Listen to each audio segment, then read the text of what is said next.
This is MERGATROID television station CRZY, bringing you the latest in news, weather, and excellent programming in the greater MERGATROID Flagtown area. Thank you for joining us on MERGATROID Retro Radio. The audio file you are about to hear survived the Great MERGATROID Fire, which destroyed most of MERGATROID a few years back. Fortunately, our great city has rebuilt since that time. This audio was an evening broadcast at CRZY in which a local psychoanalyst, Dr. Enoch, gave his assessment of Senator Quint.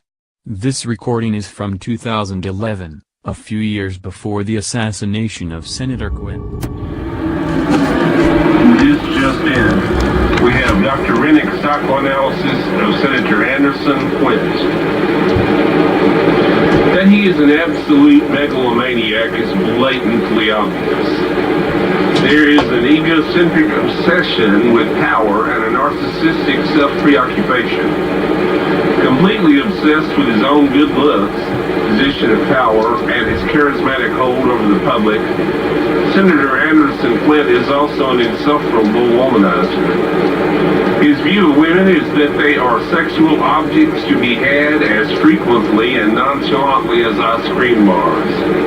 His own ego and self-image are in fact enhanced whenever he scores. Within his office toward his underlings, he is a merciless, brutal tyrant. Mistakes even of the slightest nature are met with severe and disproportionate reprimands. To say that he is caught up in his own self-delusion would be far too generous an appraisal. His obsession with Judy Vincini probably has as much to do with her cosmetic empire and inherited fortune as it has to do with love, a concept with which Quint has little if any acquaintance. His repeated re-elections testify to the gullibility not only of a shallow and fickle public, but also to Quint's own ability to mesmerize the unsuspecting mass, which he secretly disdains, as mere chattel to be whipped to and fro by his constantly changing political postures that are as empty as his speeches.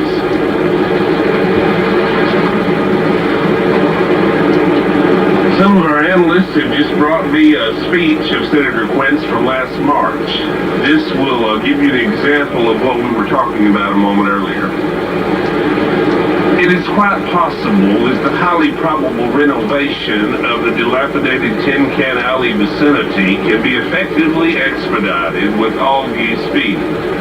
It is not unreasonable to expect the projected fiscal expenditures of the outer city loop redevelopment to be well within the parameters originally outlined and proposed in our previous administration.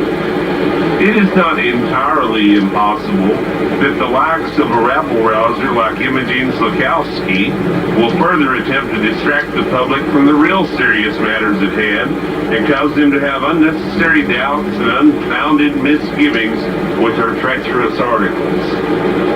She and a group of radical feminists are attempting to subvert and undermine the public confidence in this administration, and by golly, I think it's high time she were hoisted on her own petard and exposed as the caustic naysayer she really is. She throws around empty phrases like, honestly now. Well, stop and think about it. Honestly now, isn't it time that somebody took her to task for her preposterous and outlandish remarks and unfounded allegations? Again, I want to thank all of you for your dedication and your absolute unwavering loyalty. For without all of you, I couldn't be standing here defending myself against the unwarranted and venomous diatribes Imogen Slakowski leveled against me in her pompous onslaught of sheer theatrics. Now let's go to the polls and show her who's really boss. Let's show what honestly is happening now. I want all of you to flood Imogen with Mel, letting her know how tired and disgusted you are with her whining, empty, rhetorical gobbledygook.